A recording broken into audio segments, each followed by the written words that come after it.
اعوذ باللہ من الشیطان الرجیم بسم اللہ الرحمن الرحیم رب اشرح لی صدری ویسر لی امری واحلل عقدۃ من لسانی یفقہوا قولی۔ ریاض الصالحین حصہ اول، احادیث نبوی صلی اللہ علیہ وسلم۔ حضرت ابن عمر رضی اللہ تعالی عنہ سے روایت ہے کہ ہم رسول اللہ صلی اللہ علیہ وسلم کے ساتھ بیٹھے ہوئے تھے کہ ایک انصاری آئے اور آپ صلی اللہ علیہ وسلم کو سلام کیا اور پھر واپس جانے لگے، تو رسول اللہ صلی اللہ علیہ وسلم نے فرمایا کہ اے انصار کے بھائی، میرے بھائی سعد بن عبادہ رضی اللہ عنہ کا کیا حال ہے؟ انہوں نے کہا ٹھیک ہیں۔ رسول اللہ صلی اللہ علیہ وسلم نے فرمایا تم میں سے کون ان کا حال معلوم کرنے کے لیے تیار ہے؟ تو آپ صلی اللہ علیہ وسلم کھڑے ہو گئے اور ہم بھی آپ صلی اللہ علیہ وسلم کے ساتھ اٹھ کھڑے ہوئے، اور ہم کچھ 10 سے زیادہ لوگ تھے۔ ہمارے پاس جوتے تھے نہ موزے تھے، ٹوپیاں تھیں نہ قمیصیں۔ اس پتریلی زمین میں ہم پیدل چل رہے تھے، یہاں تک کہ ان کے پاس پہنچ گئے تو ان کے گھر والے ان کے پاس سے پیچھے ہٹ گئے، یہاں تک کہ رسول اللہ صلی اللہ علیہ وسلم اور آپ صلی اللہ علیہ وسلم کے صحابہ رضی اللہ عنہ جو آپ صلی اللہ علیہ وسلم کے ساتھ تھے ان کے قریب ہو گئے۔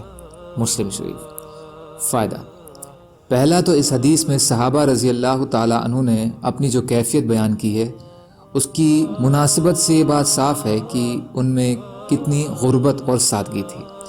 دوسرا نقطہ اس میں یہ ہے کہ رسول اللہ صلی اللہ علیہ وسلم نے حضرت سعد رضی اللہ عنہ کو اپنا بھائی کہا، جس سے معلوم ہوا کہ ہر مسلمان کے ساتھ آپ صلی اللہ علیہ وسلم کا ایک رشتہ دینی بھائی چارے کا بھی ہے، جیسے حضرت عمر رضی اللہ عنہ سے بھی آپ صلی اللہ علیہ وسلم نے فرمایا تھا کہ اے میرے بھائی، ہمیں بھی اپنی دعاؤں میں شریک کرنا۔ یہ حدیث پہلے گزر چکی ہے۔ تیسرا، جگہ تنگ ہو تو گھر والوں کو چاہیے کہ مزاج پرسی کے لیے آنے والوں کے لیے جگہ خالی کر دیں تاکہ وہ مریض کے پاس کچھ دیر بیٹھ کر مریض کا حال معلوم کر لیں۔ حضرت عمران بن حسین رضی اللہ تعالیٰ عنہ سے روایت ہے کہ رسول اللہ صلی اللہ علیہ وسلم نے فرمایا تم میں سب سے بہتر وہ لوگ ہیں جو میرے زمانے میں سمکالین ہیں، پھر وہ جو ان کے بعد آئیں گے یعنی تابعین، پھر وہ ان کے بعد ہوں گے یعنی تبع تابعین۔ حضرت عمران رضی اللہ عنہ فرماتے ہیں کہ مجھے یاد نہیں رہا کہ آپ صلی اللہ علیہ وسلم نے ثم الذین یلونہم 2 بار فرمایا تھا یا 3 بار۔ پھر ان کے بعد ایسے لوگ ہوں گے جو گواہی دیں گے حالانکہ ان سے گواہی طلب نہیں کی جائے گی، اور وہ بے ایمانی کریں گے، امانت دار نہیں ہوں گے، نظریں مانیں گے اور انہیں پورا نہیں کریں گے، اور ان میں دنیاوی لذتوں میں رغبت کی وجہ پہ موٹاپا ظاہر ہوگا۔ بخاری و مسلم۔ فائدہ اس میں 3 زمانوں کو خیر القرون یعنی سب سے بہتر زمانے یا درجے کے حساب سے کہا گیا ہے۔ ایک رسالت کا دور یا صحابہ کا دور، دوسرا تابعین کا دور، تیسرا تبع تابعین کا دور جو 220 ہجری تک تھا۔ اس میں بحیثیت مجموعی بھلائی اور دین کا غلبہ رہا، بدعات نہیں ظاہر ہوئیں اور لوگوں میں دین پر عمل کرنے کی بھاونا قوی اور مضبوط رہی۔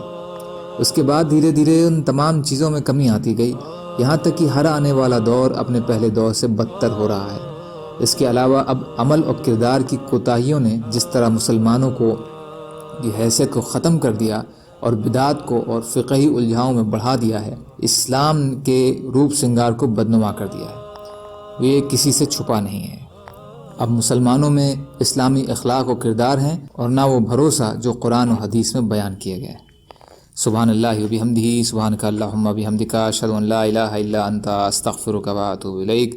سبحان ربک رب العزۃ عما یصفون وسلام علی المرسلین والحمد للہ رب العالمین برحمتک یا ارحم الراحمین۔